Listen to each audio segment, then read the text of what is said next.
Hello, and welcome to Mr. C's presentation on area. Teeny little word, gigantic implications. Basically, when you think or even see the word area, you should be thinking of the space that something takes up. So, think about your room, right? That's your area. You don't want your little brother anywhere in your room. Not only do you not want him around the outside of your room, you certainly don't want him inside of it, because all the space inside of your room is your area. Okay? So, there's ways to calculate area, figure it out, look at shapes, and figure out how much area they take up. But you might go, why do I even have to learn this? Anybody who builds, constructs, puts anything together uses area all the time. All right? Clothing and fashion designers. When you're cutting fabric and figuring out how much you need of certain fabrics to make and produce certain things, they use area all the time. And even teachers. When I'm cutting things out, right, I make things for my class all the time.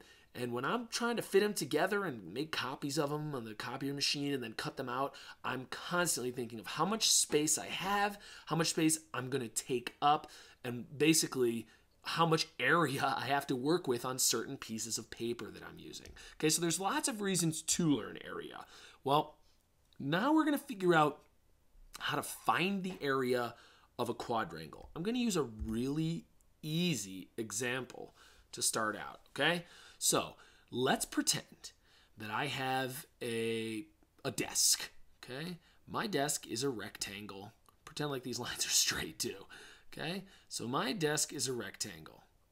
Now, let's say that the top portion, or let's say that the length of my desk is 4 feet.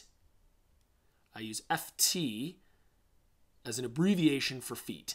Now, let's say that the width or height of my desk is 2 feet. How many total square feet does my desk take up, right? If I were going to put this desk in a room, how much floor space would it take up?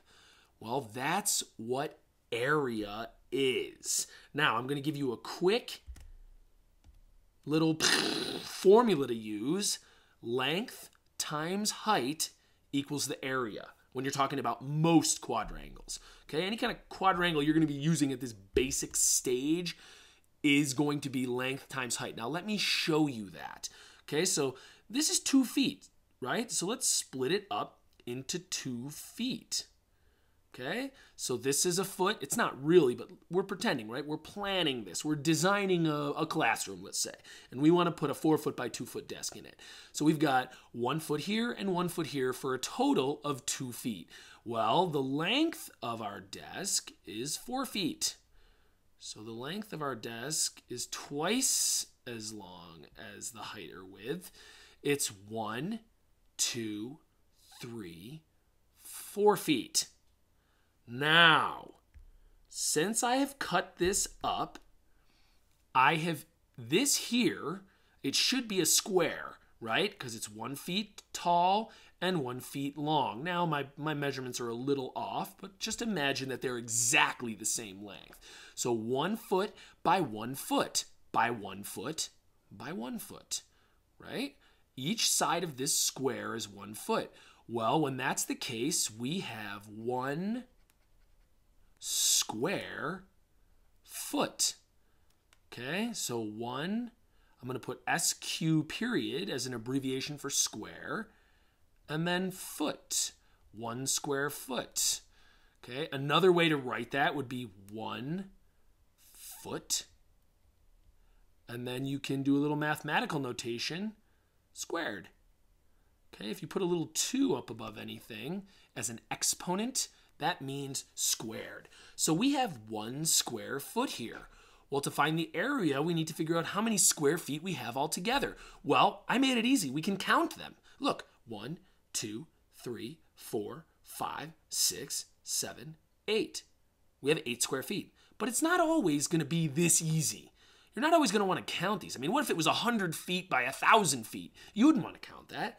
That's when we use the formula, length times height. So let's plug these numbers into the formula. We've got 4 feet, right, for the length, times the height, which is 2 feet. And that's going to give us our area. What's 4 times 2? If you don't know 4 times 2, you're in trouble at this point, right? It's 8. 4 times 2 is 8. Now we have to give it a label. We have to say feet, and I'm going to use the little exponent notation we just learned. It's 8 square feet, or 8 feet squared total. Cool, huh? All right, we're going to do one more that's a little more difficult. Okay, let's do one. Let's pretend like we have a soccer field or a playground, because soccer fields are usually standard lengths and heights. Let's pretend we have a playground, right? So here's my playground at school. How long should it be? How about 80 feet? Oh. So it's 80 feet long.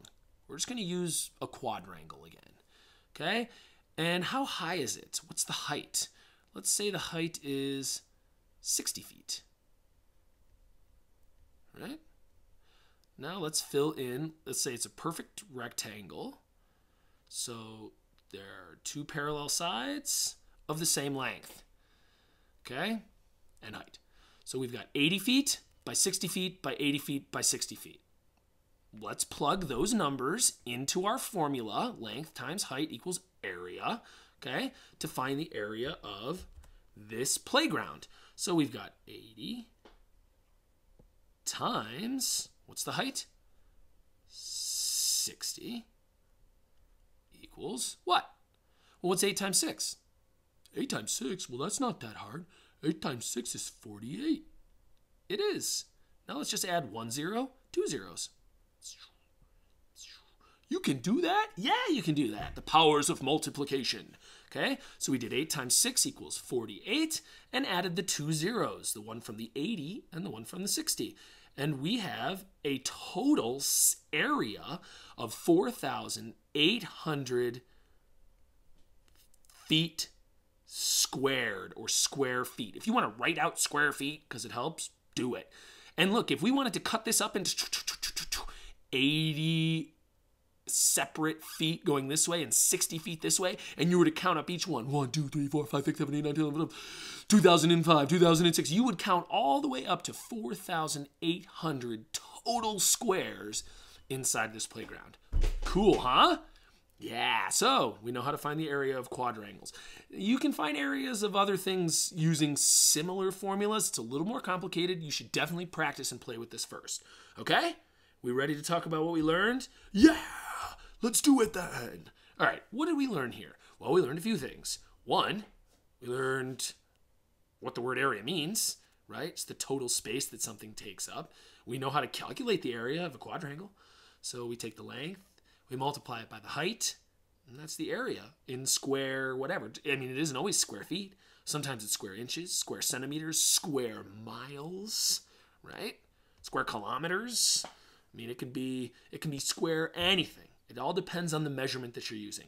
And we also learned that area is important to people in construction, design, fashion, and teaching, right? You're going to use area, especially if you understand it. It makes it easier to use, okay? All right, so in order to understand it, you got to try it. You got to play with these concepts. So I'm going to have you do a few things.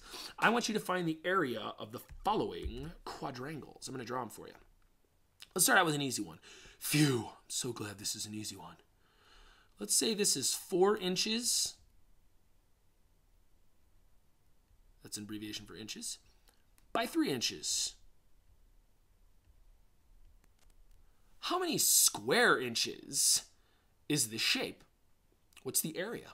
What is the area of this shape? How many square inches is it? Okay, now we're going to do one that's a little more difficult.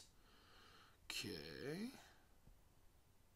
Let's say this is like a conservation park somewhere. Let's say this is 12 miles. 12 miles? Yeah. Okay, so this quadrangle is going to be 12 miles long. It's going to have a 12-mile length. And say it has a 5-mile height or width. Okay? So 12 miles long, 5 miles high or wide, however you want to look at it, the equation is the same. Okay? And it's a perfect rectangle, so there's nothing tricky here or anything like that. What is the area of this park? If it's 12 miles by 5 miles, that's a giant park. If it's 12 miles by 5 miles, how many square miles is it? How big is it? Can you find out? Okay? Draw some more shapes. See if you can find the area of them. Make it quadrangles or squares for right now. Four-sided figures. Because that's generally the easier ones to start out with. And then there's some higher level area equations that you can use to find the areas of all sorts of polygons. Okay? All right. I hope this helped. Good luck, and I'll see you next time. Ah! There's one more part of the problem. Tricked you. You thought this was over. I want you to find the area of your desk. What? Yeah. Go get a ruler. Go find something that has measurement on it. You can use... your teacher probably has a yardstick, or maybe your mom or dad has a measuring tape. Somebody has something with inches on it.